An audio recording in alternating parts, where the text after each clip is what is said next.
There's a further prophecy mentioned in the book of Isaiah, chapter number 12, verse number 29, that the book shall be given to a person who is not learned.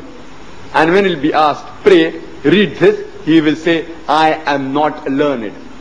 And so Muslims such as Dr. Zakir Naik will say that this applies to Muhammad because in Ghar Hira the angel came to Muhammad and said, read, and he says, I cannot read, or I don't know how to read.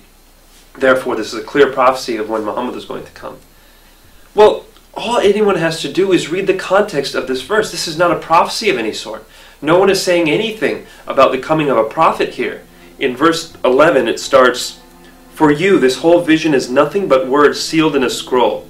And if you give the scroll to someone who can read and say to him, read this please, he will answer, I can't, it is sealed. Or if you give the scroll to someone who cannot read and say, read this please, he will answer, I don't know how to read. This is simply a description of the way the world is, and in fact, it includes those who can read and cannot read. It says, if you give a scroll that is sealed to someone who can read, he will say, I can't, it is sealed. And it says, if you give a scroll to someone who cannot read, he says, I can't read it, because I don't know how to read.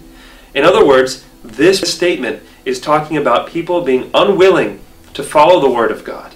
And it applies to everyone, those who can and those who can't read. Simply saying that this refers to the coming of Muhammad is taking it entirely out of context and wrenching the Word of God to say something it does not say.